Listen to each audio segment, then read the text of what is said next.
Você tem um fungo, você e todas as mulheres do planeta têm. Candida albicans. A danadinha tá lá, é um fungo que não fede e não cheira. Ele tá quietinho lá. Se você der carboidrato para ele todo dia, todo dia, todo dia, todo dia, ele diz, bom, já que a gente tem comida, a gente vai reproduzir. Por que não? E aí você começa a ter um problema, porque ele começa a formar um ecossistema paralelo dentro do seu intestino, que daqui a pouco está indo para sua garganta, está indo para o seu nariz para te dar uma rinite, está indo para os olhos, para o ouvido, para o sistema urinário. Ela não faz mal nenhum para a gente.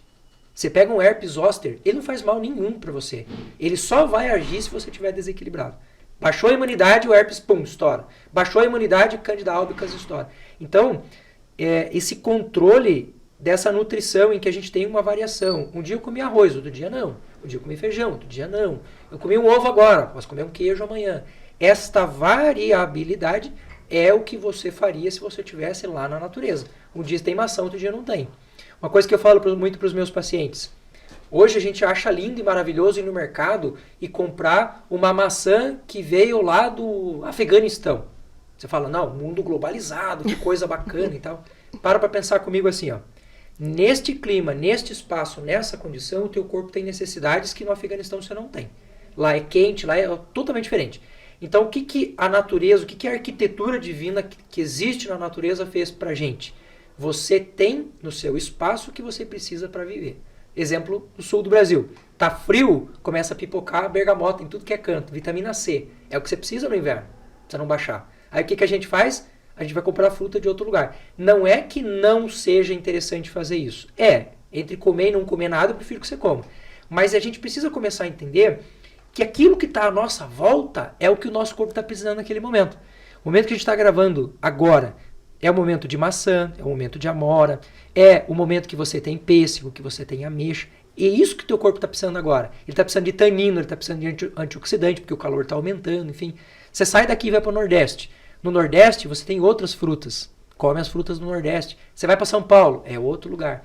Então, se a gente só olhar para a nossa natureza, fazer o que a minha avó dizia, né? Tomar vergonha na cara e olhar para o lado e falar assim, Sim. O que está rolando aqui do meu lado? Se eu só fizer isso, eu já sobrevivo melhor.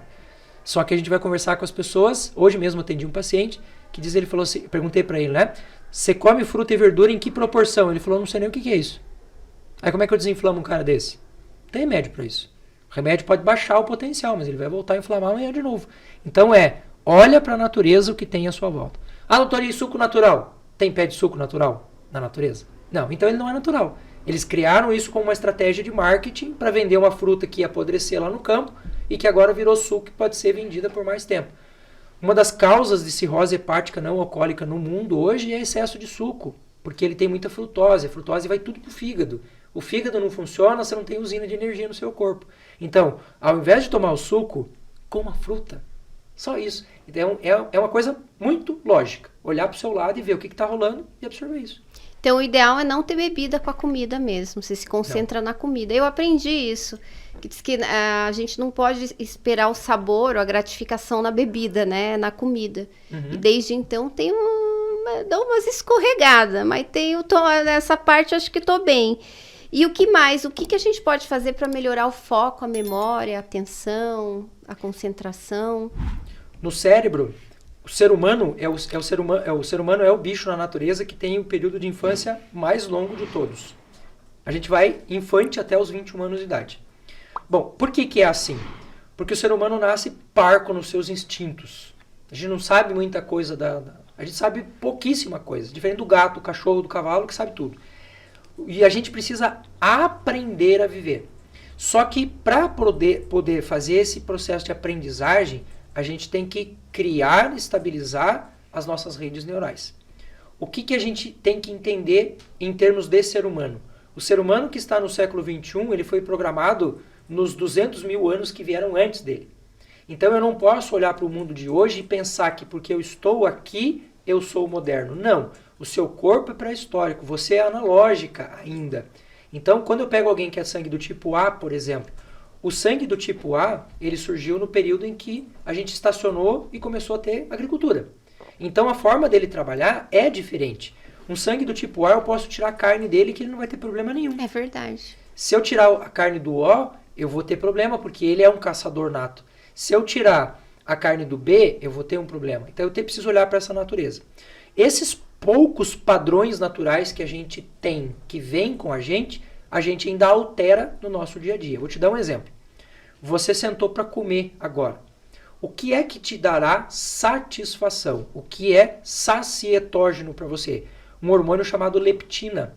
A leptina é produzida no tecido gorduroso, que lá no cérebro vai dizer, para, chega, já estamos cheios. Só que para você liberar a leptina, você tem que estar sentado na mesa degustando a sua alimentação por 20, 30 minutos. Senão você não libera ela. Sentei na mesa e já estou liberando leptina. Não funciona assim. Os testes que a gente tem, os estudos mostram. Se você pegar um prato, né? Um exemplo do que os caras fizeram. Eles botaram um cano embaixo do prato aqui, e conforme o cara vai comendo, ele vai repondo por aquele cano. Aquela pessoa, em 10 minutos, ele comeu 70% mais do que uma pessoa que em 30 minutos pegou uma fração e foi comendo devagarzinho, comendo devagarzinho. E tudo hoje, ao nosso redor, trabalha o superestímulo. Tem um cientista holandês chamado Nico Timberg, que ele descobriu uma coisa muito legal. Ele descobriu que quando você pega um estímulo natural e amplifica, o corpo fica doido. Por exemplo, lá no estudo dele, ele pegou uma gaivotinha que tinha uma mancha vermelha no bico e toda vez que ela via a mancha, ela beliscava lá para pedir comida. Ele colocou uma mancha gigante, o bichinho ficou doido. O que é superestímulo no ser humano? Misturar doce com salgado, misturar coisas que são crocantes e moles, como a bolacha aquela bolachinha recheada. Então, tudo que cria superestímulo faz o cérebro perder essa noção do que está rolando ali contigo. Pergunto a você, fruta que você gosta, laranja, por exemplo. Você pega uma laranja, prazer. A segunda laranja, já não é mais aquele prazer. A terceira já não vai mais. A quarta é impossível. Num copo de suco, você põe 5 laranjas fácil. Fácil, fácil, fácil. Você coloca numa jarrinha de suco 6 frutas ali, você pega 5 cachos de uva e coloca numa garrafinha, fácil. O teu corpo não vai conseguir sacar o que está acontecendo e você vai criar um baita de uma dificuldade. Então, entender os processos de aprendizagem do cérebro nos permite viver melhor. Exemplo também da vida prática. Celular. Quanto tempo leva para uma pessoa sentar, pegar um livro como esse, focar e começar realmente a degustar o livro? Para você ter o estímulo lá do núcleo accumbens, para você produzir, por exemplo, noradrenalina, você precisa de 20 minutos de trabalho. O que o celular faz com a gente? De minuto em minuto, de 5 em 5 minutos, ele quebra a tua atenção.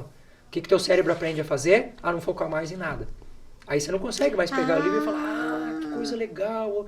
Então, não é que a gente tenha que jogar o celular fora. Seria estupidez da minha parte falar isso, porque ninguém vive mais sem o celular. Mas nós também precisamos ter períodos em que eu deixei o celular um dia longe de mim para fazer uma leitura, para fazer um estudo.